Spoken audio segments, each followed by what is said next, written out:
Senate approves bill repealing much of Obamacare. Greg Nash. By Alexander Bolton 239 shares. Tweet share more. The Senate on Thursday passed legislation repealing the core pillars of Obamacare, taking a major step towards sending such a bill to the president's desk for the first time.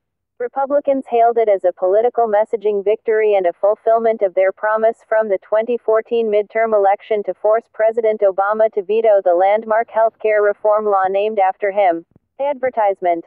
The measure passed 52 to 47 after the Senate voted to significantly strengthen the bill originally passed by the House and brought straight to the floor by Majority Leader Mitch McConnell, RKY. The House will need to approve the amended legislation before it can be sent to the White House.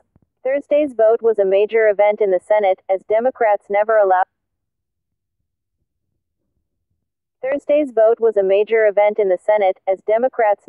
a standalone vote on an Obamacare repeal bill when they controlled the chamber. Democrats were also unable to block the GOP measure, which was brought to the floor under budget reconciliation rules that prevented a filibuster. Advertising.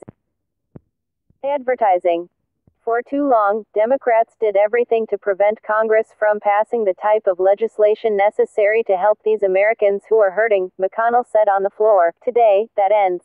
The measure guts the law by repealing authority for the federal government to run healthcare exchanges, and scrapping subsidies to help people afford plans bought through those exchanges. It zeroes out the penalties on individuals who do not buy insurance and employers who do not offer health insurance.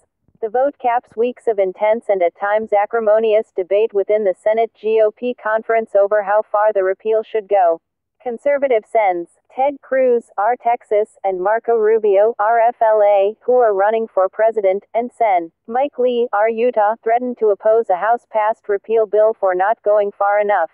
3 moderates, Sens. Susan Collins, R. Maine, Mark Kirk, R. Ill, and Lisa Murkowski, R. Alaska, balked at it for including language defunding Planned Parenthood.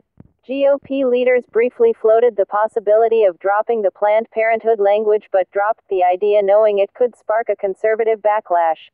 Instead, McConnell leaned on Cruz, Rubio and Lee to vote yes and sweetened the prospect by crafting an amendment that dramatically beefed up the Senate package. All 3 voted yes. It repealed the expansion of Medicaid adopted by 30 states as well as many of the law's tax increases, which the House bill left in place.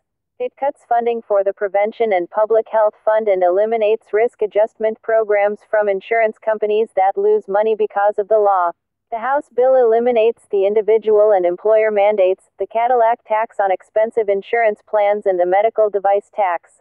The question of how to handle Medicaid was a thorny one for McConnell because it pitted conservatives, who demanded a repeal, against Republican colleagues from states that expanded the safety net program. I am very concerned about the 160,000 people who had Medicaid expansion in my state. I have difficulty with that being included, Sen. Shelley Moore Capito, a Republican from West Virginia, told The Hill earlier this month. Vulnerable GOP incumbents face re-election next year in several states that have expanded Medicaid: Illinois, New Hampshire, Ohio and Pennsylvania. McConnell eased their concerns by phasing in the repeal over 2 years to give the federal government and states time to come up with a replacement program. The Senate bill also repeals the over-the-counter medicine tax, the prescription drug tax, and annual fee on health insurers and the tax on indoor tanning services. It reduces the threshold of health care costs that can be deducted from 10% to 7.5% of adjusted gross income. Cruz and Rubio signaled to GOP leaders earlier in the week that they would vote for the package, but Cruz held out, keeping his colleagues guessing. The GOP leadership braced itself for the possibility that Cruz might attempt to force the Senate to vote on a one-sentence provision repealing all of the bill, which the Senate parliamentarian Elizabeth McDonough had ruled out of order. Cruz could have attempted to overturn the ruling of the presiding chair, who almost always follows the advice of the parliamentarian, with a simple majority vote, but he decided not to, a pragmatic move since his colleagues were unlikely to back him. Collins and Kirk voted against the repeal package after an amendment they offered earlier in the day to strike the language defunding Planned Parenthood failed by a vote of 48 to 52.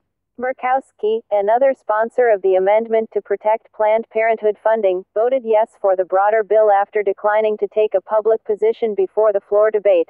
The Senate voted throughout the afternoon on a variety of amendments, many of them intended to send a political message.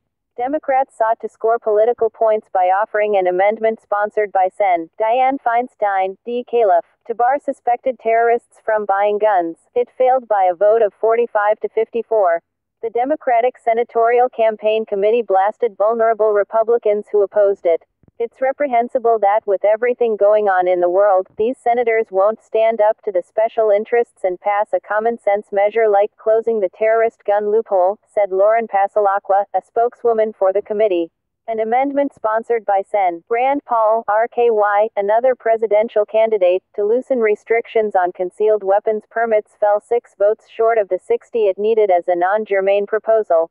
Senators passed by a vote of 90 to 10 an amendment sponsored by Sen. Dean Heller, RNev, to repeal the so-called Cadillac tax on expensive health plans. The provision was included in the House bill but had to be sunset to pass parliamentary muster in the upper chamber. Heller's amendment removed the time-limiting language.